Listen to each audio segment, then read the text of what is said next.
Israel പാകിസ്ഥാനെ ആക്രമിക്കും, ഇതാണ് ചോദ്യം. നിങ്ങൾക്കറിയാം, കഴിഞ്ഞ ആഴ്ച American deputy national security adviser അദ്ദേഹം ഒരു പ്രസ്താവന നടത്തി. അതായത് പാകിസ്ഥാൻ കോണ്ടിനെൻ്റ്, അതായത് 15,000 കിലോമീറ്റർ റേഞ്ചുള്ള ദീർഘദൂര മിസൈൽ അത് ഏകദേശം വികസിപ്പിച്ചു കഴിഞ്ഞു. ഇത് ലക്ഷ്യം വെക്കുന്നത്, അമേരിക്ക പറയുന്നത് ലക്ഷ്യം വെക്കുന്നത് അമേരിക്കയെ ലക്ഷ്യം വെക്കാനുള്ള സാധ്യത കൂടുതലാണ്. അതുമായിട്ട് ബന്ധപ്പെട്ട് അവർ നടത്തിയ സ്റ്റേറ്റ്മെൻറ്റും പ്രസ്താവനകളെല്ലാം പുറത്തു വന്നു കഴിഞ്ഞു. കാരണം ഒഫീഷ്യലിയാണ് അമേരിക്ക ഇത് പറഞ്ഞു കഴിഞ്ഞിരിക്കുന്നത്. എന്താണ് അതിൻ്റെ പ്രാധാന്യം? അതായത് പാകിസ്ഥാൻ എന്ന് പറയുന്ന രാജ്യത്ത് പൊളിറ്റിക്കൽ ഇൻസ്റ്റെബിലിറ്റിയും ഈ ഡെമോക്രസി എന്ന് പറഞ്ഞ പേരിന് മാത്രമേ ഉള്ളൂ. ഇപ്പോൾ ഇരിക്കുന്ന പ്രൈം മിനിസ്റ്റർ തന്നെ അയാൾക്ക് പ്രോപ്പറായിട്ട് ഭൂരിപക്ഷം കിട്ടിയ അധികാരത്തിൽ വന്ന ആളൊന്നുമല്ല. അവിടുത്തെ പ്രതിപക്ഷം എന്ന് പറഞ്ഞാൽ ഇമ്രാൻഖാൻ്റെ പാർട്ടിക്കാണ് ബേസിക്കലി ആയിട്ട് ഇലക്ഷൻ്റെ അകത്ത് ഭൂരിപക്ഷം കിട്ടിയിരിക്കുന്നത്. പക്ഷേ അതിനെയൊക്കെ തട്ടിമറിച്ച് പട്ടാളത്തിൻ്റെ സൈഡോടുകൂടി ചെറിയ ചെറിയ പാർട്ടികളെ, അതേപോലെ ഇമ്രാൻ്റെ പാർട്ടിയിലുള്ള പല ആൾക്കാരെയും പിടിച്ചിട്ടാണ് അവിടെ പ്രധാനമന്ത്രിയായിരിക്കും ഷെരീഫ് ഷഹാബ് പറഞ്ഞാൽ. എന്താണ് ഇതിൻ്റെ പ്രാധാന്യം? കാരണം നാളെ ഇതേപോലെയുള്ള ദീർഘദൂര മിസൈൽ, മനസ്സിലാക്കുക, പാകിസ്ഥാൻ എന്ന് പറഞ്ഞ ന്യൂക്ലിയർ വെപ്പൺസ് ഉള്ള രാജ്യമാണ്. ഇന്ത്യ 2ാം പ്രാവശ്യം പരീക്ഷിച്ചപ്പോൾ, അതായത് വാജ്പേയിയുടെ സമയത്ത് പരീക്ഷണം നടത്തി കഴിഞ്ഞപ്പോൾ കറക്റ്റ് 4 മാസം കഴിഞ്ഞ് പാകിസ്ഥാനും പരീക്ഷണം നടത്തി. ഏകദേശം പറയുന്ന പാകിസ്ഥാൻ്റെ 1000-നടുത്തോളം ന്യൂക്ലിയർ വെപ്പൺസ് അവരുടെ കയ്യിലുണ്ട്. അപ്പോൾ ഈ മിസൈലിൻ്റെ അകത്ത് 14,000 കിലോമീറ്റർ പോകുന്ന മിസൈൽ, കാരണം ഇത് അമേരിക്ക വരെ എത്തും. അമേരിക്കയുടെ പല സിറ്റികളിലും എത്താനുള്ള പോസിബിലിറ്റിയുണ്ട്. കാരണം നമ്മൾ ആർക്കാണ് ഇത്രയും ദീർഘദൂര മിസൈൽ? ഇന്ത്യക്ക് ഇത്രയും ദീർഘദൂര മിസൈലൊന്നും ഇന്ത്യക്കില്ല. ഇന്ത്യയുടെ മാക്സിമം റേഞ്ച് എന്ന് പറയുന്നത് 5000 കിലോമീറ്റർ. അതൊരു ഇൻ്റർ കോണ്ടിനെൻ്റൽ മിസൈൽ എന്നാണ് പറയുന്നത്. കാരണം അതിന് മുകളിൽ നമ്മളത് വികസിപ്പിക്കാൻ പോയില്ല. അതാണ് അതിൻ്റെ കാരണം. നമുക്ക് ഡെവലപ്പ് ചെയ്യാൻ അതിനേക്കാളും റേഞ്ച് നമുക്ക് ഡെവലപ്പ് ചെയ്യാൻ പറ്റും. നേരത്തെ ഇപ്പോൾ ഇത്രമാത്രം ദൂരമുള്ള മിസൈലുള്ളതും ചൈനയുടെ കയ്യിലുണ്ട്, റഷ്യയുടെ കയ്യിലുണ്ട്, നോർത്ത് കൊറിയയുടെ കയ്യിലുണ്ട്. ഇപ്പം 4ാമത് പാകിസ്ഥാൻ്റെ കയ്യിലോട്ടും വരികയാണ്. ഈ പറയുന്ന ചൈനയാണെങ്കിലും റഷ്യയാണെങ്കിലും നോർത്ത് കൊറിയ ആണെങ്കിലും ഇവിടെ ഒന്നും ഒരു റാഡിക്കൽ ഇസ്ലാമിക ഭരണം വന്ന് അവിടെ മാറ്റമുണ്ടായിട്ട് ഇതിൻ്റെ കീ ബട്ടൺ, അതായത് ഈ മിസൈലിൻ്റെ ന്യൂക്ലിയർ വെപ്പൺസും ഈ മത തീവ്രവാദികളുടെ റാഡിക്കൽ ഇസ്ലാമിൻ്റെ കയ്യിൽ പോകാനുള്ള സാധ്യത വളരെ വളരെ വളരെ കുറവാണ്. പക്ഷെ പാകിസ്ഥാനിലല്ലേ അങ്ങനെ ഉണ്ടാകാൻ സാധ്യത വളരെ കൂടുതലാണ്. കാരണം പാകിസ്ഥാൻ്റെ പല പ്രവിശ്യകളും പല ഇസ്ലാമിക ഭീകരവാദികളും മറ്റവരെ കൈയടക്കി വെച്ചിരിക്കുകയാണ്. നാളെ പാകിസ്ഥാൻ്റെ പേഷമാർ ആ സൈഡ് മുഴുവനും പാകിസ്ഥാൻ താലിബാൻ കയറി പിടിച്ചു വെക്കൂ. നാളെ ഈ താലിബാൻ ഇങ്ങോട്ട് ഇസ്ലാമാബാദ് വന്ന് കംപ്ലീറ്റ് പിടിച്ചിട്ട് ഈ സാധനം അവരുടെ കയ്യിൽ പോയാൽ, കാരണം ആ സ്റ്റേറ്റ്മെൻറ്റിൽ പറയുന്നുണ്ട്, ഇത് പിന്നെ ആദ്യം ഇവരുടെ ലക്ഷ്യമെന്ന് പറഞ്ഞാൽ അമേരിക്കയാണ്. അപ്പോൾ ഇതുമായിട്ട് ബന്ധപ്പെട്ട് പാകിസ്ഥാൻ്റെ ഒരു സ്റ്റേറ്റ്മെൻറ്റ് വന്നു ഇന്നലെ. അവർ പറയുന്നത് അവരെ ഇപ്പോൾ ഇസ്രായേൽ ടാർഗറ്റ് ചെയ്യാൻ തുടങ്ങി. ഈ സ്റ്റേറ്റ്മെൻറ്റ് വന്നു. അതിൻ്റെ കൂടെ തന്നെ അമേരിക്ക പറഞ്ഞൊരു സംഭവമുണ്ട്.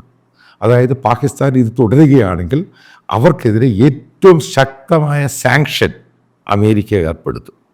അതും പറഞ്ഞിട്ടുണ്ട് ആ സ്റ്റേറ്റ്മെൻറ്റിൻ്റെ അകത്ത്. അപ്പോൾ അതിനെതിരെ പാകിസ്ഥാൻ വലിയ വിമർശനം ഉയർത്തിയിട്ടുണ്ട്. അവരുടെ മിസൈൽ ടെക്നോളജിയിലും കാര്യത്തിലും ഇടപെടാൻ ലോകത്തൊരു രാജ്യത്തിനും അവരനുവദിക്കില്ല, വാടകയാണോ പോടാന്നൊരു സ്റ്റേറ്റ്മെൻറ്റ് കൊടുത്തിട്ടുണ്ട്. പക്ഷേ അമേരിക്കയെ സംബന്ധിച്ചിടത്തോളം, ഇസ്രായേലിനെ സംബന്ധിച്ചിടത്തോളം ഇത് അവർക്കും ഇസ്രായേലിനും വളരെ പേടിയായ സംഭവം. കാരണം അവരീ പറയുന്ന ഇസ്ലാമിക മത തീവ്രവാദ രാജ്യങ്ങളെയാണ് ഒതുക്കുന്നത്. കാരണം അവരുടെയൊക്കെ ഏറ്റവും വലിയ ശത്രു എന്ന് പറഞ്ഞ് അവരുടെ അടുത്ത് കിടക്കുന്ന ഇസ്രായേലാണ്. കാരണം ഇവർക്കൊന്നും അമേരിക്കയെ അറ്റാക്ക് ചെയ്യാൻ പറ്റുന്നത്, കാരണം വളരെ ദൂരെയാണ്, വിദൂരമായ സ്വപ്നമാണ്. പക്ഷേ അവരുടെ ഏറ്റവും വലിയ എനിമി എന്ന് പറഞ്ഞാൽ അമേരിക്കയ്ക്ക് പകരം അവരെടുത്തിരിക്കുന്ന ഇസ്രായേലിനെ. കാരണം ആൻറ്റി സെമിറ്റിസം ആണെങ്കിലും മറ്റുള്ള എല്ലാം അതിലേറ്റവും കൂടുതൽ ഫണ്ട് ചെയ്യുന്നത് ഇസ്ലാമിക മതരാഷ്ട്രങ്ങളാണ്. ഇതുമായിട്ട് ബന്ധപ്പെട്ട റിപ്പോർട്ടുകൾ വരുന്നത് ചില ഇസ്ലാമിക രാജ്യങ്ങളാണ് പാകിസ്ഥാൻ ഇത് ഫണ്ട് ചെയ്തിരിക്കുന്നത്. പ്രത്യേകിച്ച് തുർക്കിയുടെ പേര് പറയുന്നത്, മറ്റുള്ള പല രാജ്യങ്ങളുടെ പേരുകൾ അവർ പുറത്ത് വിടുമെന്ന് പറയുന്നുണ്ട് അമേരിക്ക. അവരും ഇതിനെ ഫണ്ട് ചെയ്തിട്ടുണ്ട്. ഉറപ്പായിട്ടും ഇന്ത്യയുടെ പ്രതികരണം വന്നിരിക്കുന്ന വളരെ കൃത്യമാണ്. ഞങ്ങൾ ഇതിനെപ്പറ്റി സസൂക്ഷ്മം നിരീക്ഷിച്ചു കൊണ്ടിരിക്കുകയാണ്. കാരണം ഇവർ ഈ പറയുന്ന റേഞ്ച് വെച്ച് അവർ മിസൈൽ ഡെവലപ്പ് ചെയ്ത് കഴിഞ്ഞാൽ ഇന്ത്യയുടെ എല്ലാ സിറ്റികളിലും ഈ മിസൈൽ പോകും. അതായത് ഇങ്ങേ അറ്റത്തിരിക്കുന്ന കൊച്ചിയിലാണെങ്കിലും തിരുവനന്തപുരം വരെ ഈ മിസൈൽ വരാനുള്ള സാധ്യതയുണ്ട്.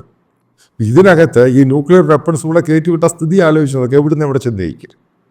ഇതെല്ലാം കൂടെ അസിമുലേറ്റ് ചെയ്ത് കഴിയുമ്പോൾ എന്തുകൊണ്ടാണ് പാകിസ്ഥാൻ പെട്ടെന്ന് ഇന്നൊരു സ്റ്റേറ്റ്മെൻറ്റ് കൊടുക്കും? ഇന്നലെയായിട്ട് സ്റ്റേറ്റ്മെൻറ്റ് കൂടി ഇസ്രായേൽ പാകിസ്ഥാനെ ടാർഗറ്റ് ചെയ്യുന്നുണ്ട്. ഉറപ്പായിട്ട് ഇസ്രായേൽ ടാർഗറ്റ്, കാരണം പാകിസ്ഥാനിൽ നിന്ന് മിസൈൽ ഫെയർ 2000 കിലോമീറ്ററുള്ള ഇസ്രായേൽ, കാരണം അവനെ കയറി ഇതടിക്കും. കാരണം ഇതിൻ്റെ ന്യൂക്ലിയർ വെപ്പൺസ് വെച്ച് അടിച്ച് എന്ത് ചെയ്യും? അപ്പോൾ ഉറപ്പായിട്ടും അമേരിക്കയുടെ സഹായത്തോടു കൂടി ഇസ്രായേൽ ഓപ്പറേഷൻ സ്റ്റാർട്ട് ചെയ്തു പാകിസ്ഥാനിൽ. ഈ അടുത്ത സമയത്താണ് ഇതിൻ്റെ ഓരോ കാര്യങ്ങളായിട്ട് പുറത്ത് വരുന്നത്. ഇപ്പം നിങ്ങൾ ഉദ്ദേശിക്കുക ഇസ്രായേൽ ഓപ്പറേഷൻ സ്റ്റാർട്ട് ചെയ്ത് കഴിഞ്ഞ് എയർ സ്പൈക്ക് ആയിരിക്കുക, അത് പെട്ടെന്ന് അങ്ങനെ ആയിരിക്കത്തില്ല ഉണ്ടാകാൻ പോകുന്നത്. ഇപ്പം ഇറാൻ്റെ ന്യൂക്ലിയർ വെപ്പൺസിൻ്റെ കാര്യം എടുക്കാം. ഇറാൻ ന്യൂക്ലിയർ വെപ്പൺസ് ഇന്ന് വരെ പരീക്ഷണം നടത്താത്തത് ഇസ്രായേൽ അതിനെ തന്ത്രപരമായി പല രീതിയിലും തടഞ്ഞു. അപ്പം എങ്ങനെയൊക്കെയാണ് തടഞ്ഞത്? ഇങ്ങനെയാണ് ഇസ്രായേലിൻ്റെ ന്യൂക്ലിയർ സയൻറ്റിസ്റ്റുകൾ ഏകദേശം 120 പേരെയാണ്, ഇറാൻ്റെ ന്യൂക്ലിയർ സയൻറ്റിസ്റ്റുകളായ 120 പേരെയാണ് തട്ടിക്കളഞ്ഞത്. അതിന് ന്യൂക്ലിയർ അവരുടെ ഏറ്റവും സീനിയർ ആയിട്ടുള്ള ആളിനെ ഓടെയാണ് ക്യാബിനറ്റ് റാങ്കാണ് അവിടെ കൊടുത്തുകൊണ്ടിരുന്നത്. വലിയ സെക്യൂരിറ്റി കൂടെ വരുന്ന സമയത്ത് അയാളെ തട്ടി. അപ്പോൾ ഇതേപോലെ അവരുടെ സയൻറ്റിസ്റ്റുകളെ ലോകത്തെ എവിടെ പോയി കഴിഞ്ഞാൽ അവിടെ തട്ടാൻ തുടങ്ങി. ഇതേപോലെയുള്ള അറ്റാക്ക് പാകിസ്ഥാനിൽ പ്രതീക്ഷിക്കുക. ഉറപ്പായിട്ട് ഇന്ത്യയുമായിട്ട് ജോയിൻ്റ് ഓപ്പറേഷൻ ആയിരിക്കും. കാരണം ഇന്ത്യക്ക് വലിയ ത്രെട്ടായത്. കാരണം ഇന്ത്യയുടെ അതിർത്തിയാണ്. ഇന്ത്യയുടെ ഏറ്റവും കൂടുതൽ ഇന്ത്യയിലെ ഭീകരപ്രവർത്തനത്തിനും അതേപോലെ ഇൻസർജൻസിക്കും ഏറ്റവും കൂടുതൽ സപ്പോർട്ട് ചെയ്യുന്ന രാജ്യമാണ് പാകിസ്ഥാൻ. ഇത് നാളെ താലിബാൻ്റെ കയ്യിൽ, അതുപോലെ അവിടെ ഇസ്ലാമിക് റാഡിക്കൽസിൻ്റെ കയ്യിലോ പോയി കഴിഞ്ഞാൽ അവരുടെ പ്രൈമറി ടാർഗറ്റ് പിന്നെ ഇന്ത്യയാണ്. അമേരിക്കയെക്കാളും ഇസ്രായേലിനേക്കാളും ഇന്ത്യ ഒരു ടാർഗറ്റ് ചെയ്യും. അതാണ് ഇവിടുത്തെ സ്ഥിതി എന്ന് പറയുന്നത്. അപ്പം ഉറപ്പായിട്ടും ഇന്ത്യ ഇത് വളരെ സസൂക്ഷ്മം തന്ത്രപരമായ സംഭവങ്ങൾ ഇന്ത്യയും ഇസ്രായേലും അമേരിക്കയും ജോയിൻ്റായിട്ട് ചെയ്യേണ്ടി വരും. ഉറപ്പായിട്ട് ഇതിൻ്റെ അമേരിക്കയുടെ സപ്പോർട്ട് കാണും. കാരണം ഇതേപോലുള്ള സാധനം വെച്ച് ഈ അമേരിക്കയുടെ പല ബേസുകളും എടുത്ത് കിടപ്പുണ്ട്. ഇവിടെയൊക്കെ വിട്ടുകഴിഞ്ഞാൽ എന്ത് ചെയ്യും? ഇത് നാളെ ആ പറയുന്നതിൻ്റെ ആ സംഭവത്തിൻ്റെ സീരിയസ് പിടി കിട്ടണം. നാളെ ഇവരുടെ കയ്യിൽ പോയി കഴിഞ്ഞാൽ എങ്ങനെയാവും സ്ഥിതി? എങ്ങനെയാവും? നമ്മളൊക്കെ ആൻറ്റിസിപ്പേറ്റ് ചെയ്യുന്നതിനപ്പുറത്തായിരിക്കും ഇതിൻ്റെ സ്ഥിതി എന്ന് പറയുന്നത്. അപ്പം ഇറാൻ്റെ സംഭവം ഇത്രയും പേരെ കൊല്ലുകയും ഈ സംഭവം ഇന്നും അവർക്ക് ടെസ്റ്റ് ചെയ്യാൻ പറ്റിയിട്ടില്ല. ഇത് പൊട്ടുവോ പൊട്ടത്തില്ലയോ? ആ സ്ഥിതിയിൽ ഇത്രയും നാളത് ബ്ലോക്ക് ചെയ്ത് നിർത്തി ഇസ്രായേലായിരുന്നു. അവരുടെ ലാബ് ഉൾപ്പെടെ അടിച്ചു ഊരെ കളഞ്ഞത് ഇപ്രാവശ്യം എയർ സ്ട്രൈക്കിൽ. ഇതിനകത്ത് മനസ്സിലാക്കാൻ സാധിക്കുന്നത്, കാരണം നിങ്ങൾക്കറിയാം എത്രമാത്രമാണ് ഇന്ത്യ അണ്ടർ കവർ ഓപ്പറേഷൻ പാകിസ്ഥാനിൽ നടത്തുക. പഴയ ടെററിസ്റ്റുകളെല്ലാം പോയി അവിടെ വിളിക്കുന്നത്. ഇതേപോലെ ഇനിഷ്യൽ ഓപ്പറേഷൻ നിങ്ങൾക്ക് പ്രതീക്ഷിക്കാം. അതായത് പാകിസ്ഥാനിൽ ഈ പല ന്യൂക്ലിയർ സയൻറ്റിസ്റ്റും മിസൈൽ സയൻറ്റിസ്റ്റും അവരുടെ പ്ലാന്റുകൾ അവിടെയൊക്കെ ഇനിയും ബ്ലാസ്റ്റുകൾ ഉണ്ടാകാൻ പോവുകയാണ്. അതാണ് ഇതിൻ്റെ ആൻറ്റിസിപ്പേറ്റ് ചെയ്ത് പറയാൻ ഉദ്ദേശിക്കുന്ന കാര്യം. കാരണം ഇത് ലോകത്തിന് മുഴുവൻ ത്രെട്ടാകാൻ പോവുകയാണ് പാകിസ്ഥാൻ. അപ്പം അതിൻ്റെ പേരിലാണ്, അല്ലെങ്കിൽ അമേരിക്ക അങ്ങനെ പറയത്തില്ല, ഏറ്റവും വലിയ സ്ട്രോങ് ആയിട്ട് സാങ്ഷൻ അവർ ഏർപ്പെടുത്താം. ഉറപ്പായിട്ടും അത് ഇസ്രായേലിനെ ടാർഗറ്റ് ചെയ്യും. ട്രംപ് വരാൻ പോവുകയാണ് ജാനുവരി 22 കൂടി. ഇതിന് പൂർണ്ണമായിട്ടും പിന്തുണ കൊടുക്കും. അതായത് ഇന്ത്യ, അമേരിക്കയും ഇസ്രായേലും ചേർന്ന് പാകിസ്ഥാനത്തിന് ജോയിൻ്റ് ഓപ്പറേഷൻ നടത്തും. ഇത് മാത്രമൊന്നുമല്ല, കാരണം ചിലപ്പം ഈ പാകിസ്ഥാൻ ന്യൂക്ലിയർ വെപ്പൺസ് പരീക്ഷണം നടത്തിയ സമയത്ത്, നവാസ് ഷെരീഫിൻ്റെ സമയത്ത്, അന്ന് ഇസ്രായേൽ, അതായത് നരസിംഹറാവു പ്രധാനമന്ത്രിയായ സമയത്ത്, അന്ന് ഗ്ലോബൽ പത്രങ്ങളിൽ വന്നാണ് ഇസ്രായേൽ എന്ന് പറഞ്ഞ് അവരുടെ ഗവൺമെൻറ് ഇന്ത്യ ഗവൺമെൻറ്റിനോട് പറഞ്ഞു അവർക്ക് ബേസ് കൊടുക്കണം ഇന്ത്യയിൽ. അതായത് പാകിസ്ഥാനെ 2.5 മണിക്കൂർ കൊണ്ട് അവരുടെ ന്യൂക്ലിയർ വെപ്പൺസ് അടിച്ച് കളയാമെന്ന്. പക്ഷേ ഇന്ത്യയുടെ പോളിസിയുടെ കാരണം കൊണ്ട് മറ്റുള്ള രാജ്യത്തിൻ്റെ സൈന്യത്തെ ഇവിടെ നിന്ന് ഓപ്പറേറ്റ് ചെയ്യാൻ പറ്റത്തില്ല എന്നതിൻ്റെ പേരിലാണ് നമ്മൾ ആ പെർമിഷൻ തള്ളിക്കളഞ്ഞത്. പക്ഷേ ഇന്നത്തെ സാഹചര്യത്തിൽ, കാരണം ഇസ്രായേലി IDF-ന് ബേസ് കൊടുക്കേണ്ടി വരും. ബേസും ചെയ്യാൻ പെർമനൻറ്റ് ബേസ് അല്ല, കാരണം അവനെ അടിച്ചിടാൻ ജോയിൻ്റ് ഓപ്പറേഷൻ ചെയ്യുമ്പോൾ 3 രാജ്യങ്ങളോട് ജോയിൻ്റ്, കാരണം അങ്ങനൊരു സംഭവത്തിലോട്ട് പോവുകയാണെങ്കിൽ, ഞാനീ പറയുന്നത് പെട്ടെന്ന് കയറി അവിടെ എയർ സ്ട്രൈക്ക് നടത്തുന്ന കാര്യമല്ല ഞാനീ പറയുന്നത്. അപ്പോൾ ഇനിഷ്യലൊക്കെ നടക്കാൻ പോകുന്നത് ഇത് കംപ്ലീറ്റ് ആയിട്ട് ഇൻ്റലിജൻസ് എല്ലാം എടുത്തു കഴിഞ്ഞ് ഇതേപോലുള്ള സയൻറ്റിസ്റ്റ്, ഇതുമായിട്ട് ബന്ധപ്പെട്ട് സയൻറ്റിസ്റ്റുകൾ ഇവരുടെ പ്ലാന്റുകളൊക്കെ ബ്ലാസ്റ്റ് ഉണ്ടാകാൻ സാധിക്കും. കാരണം പാകിസ്ഥാൻ എന്ന് പറഞ്ഞ രാജ്യം 4-5 പീസ് ആകണമെന്നുള്ളത് അവരുടെ തന്നെ ആഗ്രഹം. കാരണം അതിൻ്റെ ഇൻസർജൻ അവിടെ കംപ്ലീറ്റ് ആയിട്ട് അവരുടെ കൺട്രോളൊന്നും അല്ല ഇത്. അവിടുത്തെ പട്ടാളം തന്നെ ആരുടെ കൺട്രോളാണെന്ന് ആർക്കും അറിയത്തില്ല.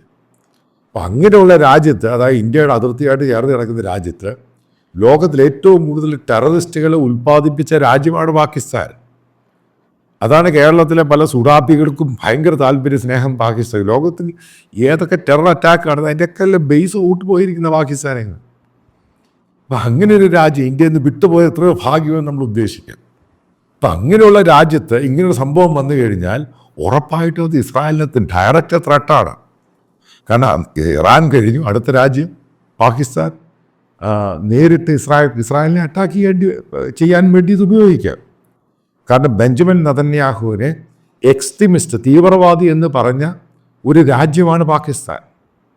കാരണം ഇസ്രായേലിനെതിരെ വലിയ പ്രകടനവും സംഭവമൊക്കെ നടന്ന സ്ഥലമാണ് പാകിസ്ഥാൻ. ഈ ഹമാസിന് ഏറ്റവും കൂടുതൽ സപ്പോർട്ട് ചെയ്യുന്ന, അതായത് കേരളം കഴിഞ്ഞ് ഏറ്റവും കൂടുതൽ സപ്പോർട്ട് ചെയ്യുന്ന ഏഷ്യയിലെ ഒരു രാജ്യമാണ് പാകിസ്ഥാൻ. അത് മനസ്സിലാക്കുക.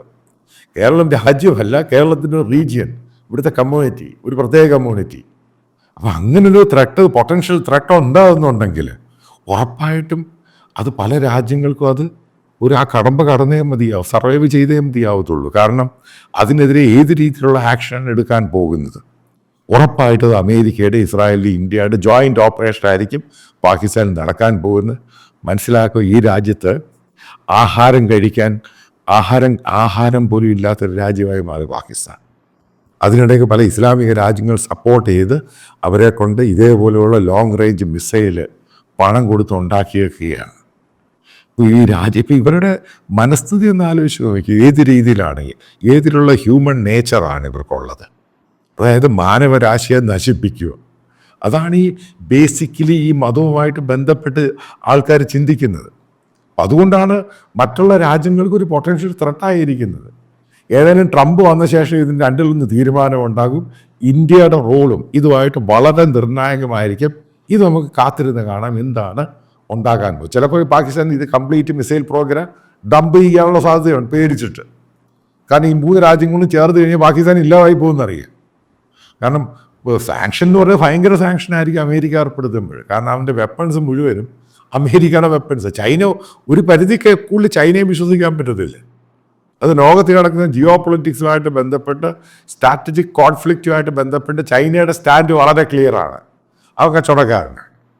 അവ കച്ചവടമായിട്ട് ബന്ധപ്പെട്ട് അവന് മോശമായിട്ട് വരുന്ന ഒരു കാര്യങ്ങളിലും ചൈന എവിടെ ഇടപെടുത്തില്ല. അത് ചൈനയുടെ നയത്തിൻ്റെ ഭാഗമാണ്.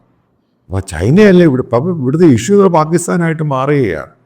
എന്താണ് ഫർദർ ഉണ്ടാകുമ്പോൾ നമുക്കിത് അതുമായിട്ട് ബന്ധപ്പെട്ട് കാത്തിരുന്ന് കാണാം ഫർദർ എന്താണ് ഉണ്ടാകാൻ പോകുന്നത്.